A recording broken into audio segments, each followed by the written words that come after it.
The beautiful city of Dresden on the banks of the Elbe, and on those banks you will often see a Clareman and his hurl.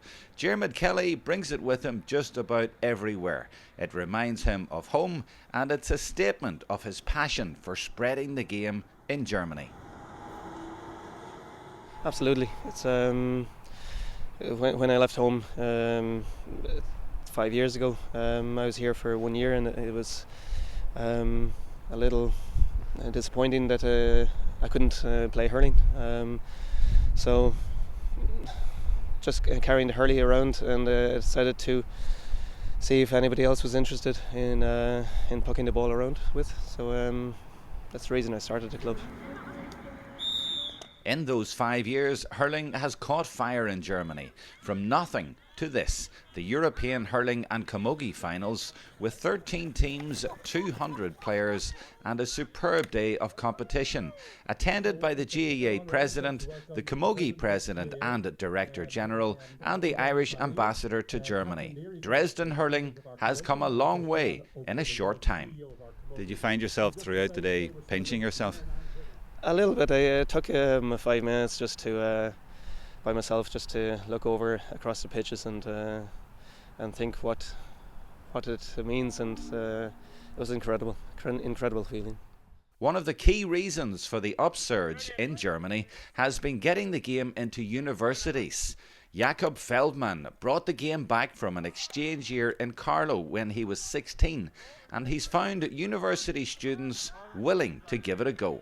Yeah, it's an age where you're interested in new stuff, and also many students are interested in exotic sports. I mean, hurling here is a really exotic sport, and we have most players are fed up with soccer, fed up with basketball, whatever, and they want to try something new. And some stick with lacrosse, some stick with, we have Quidditch in university, and some come to our training session and they stay with it and they really like it. And sometimes they're really sportive from other backgrounds, like Olympic handball and soccer and whatever. And it works really well for us. Let's say for a German standard, we are good enough. We cannot yet really be as good as the Irish, but we're giving our best. What we actually need, I think, is a second league or second championship for non-Irish born players at some point, if it's developing that well, or maybe a university league or something like that with some Irish players which are like Erasmus students or something like that. But that is something I would really like to see happening in the future. For now, it's just Stuttgart and us, but who knows? I know there's something going on somewhere, I heard it, and I will follow that for sure, and we'll see if that develops. As well as the students, there's non-Irish hurlers in Dresden who are passionate about the game, both on and off the pitch, like the twins from Dresden via Vancouver. We're trying to promote it. I mean, it's a really great sport. We got to compete a lot with soccer, and that's a difficulty. And of course, the roughness might put off a few people, but we are really trying to promote it so that it's going to become a real league in Germany. And what will this event do for Dresden hurling? I think it helps promote and get people out, raise awareness. What we want is that the Irish believe that it's very hard to compete against them, that no Irish team can beat them.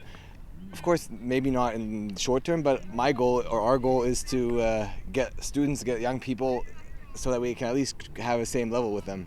We don't want to be known as just the German team, or as a German team. We got to get that level that we're at least competitive with the Irish.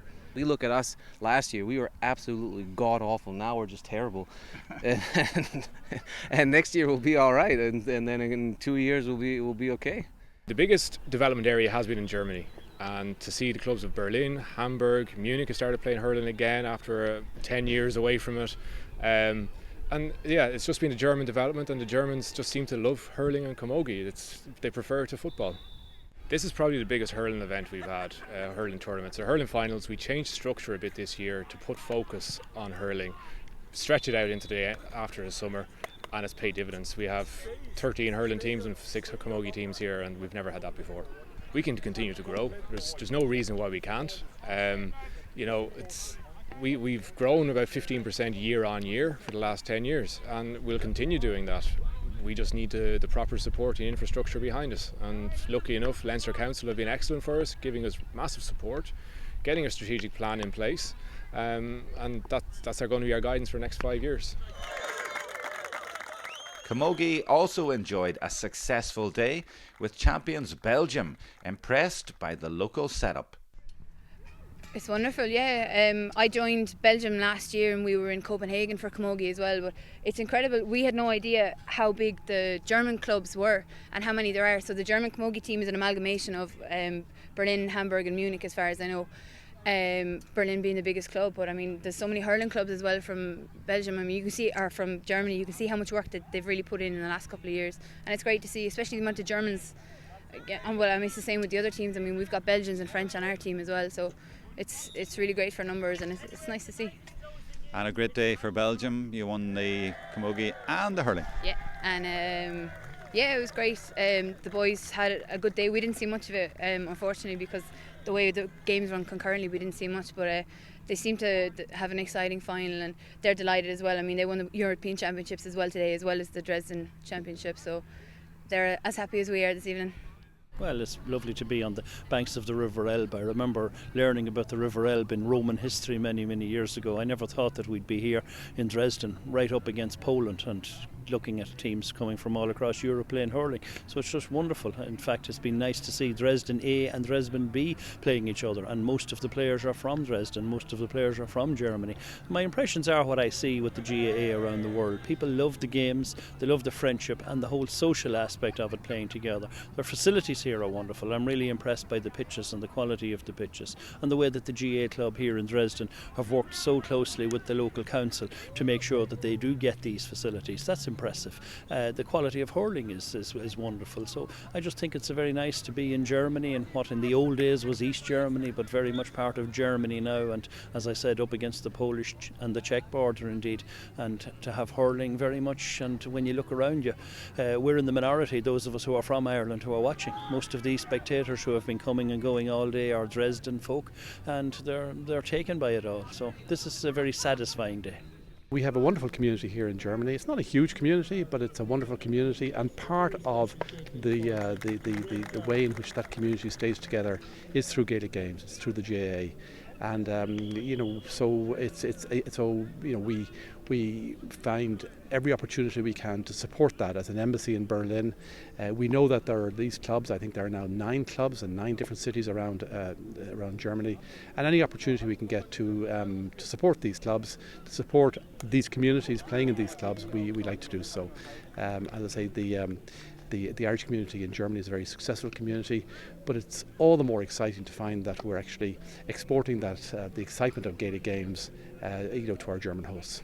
And finally, keeping the best to last, but sort of going back to the start, a Clare man standing here by the banks of the Elbe in Germany, in Dresden, in the old East Germany. You've come a long way from Clare to here, if I can put it that way, but it's a special weekend for you.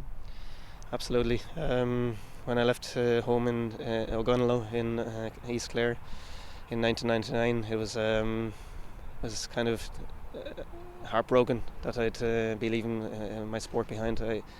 I didn't think we'd have the chance. I thought I was giving up my hurling career, and little did I know, 16 years later I'd be hosting the president here in Dresden. It's a great honour.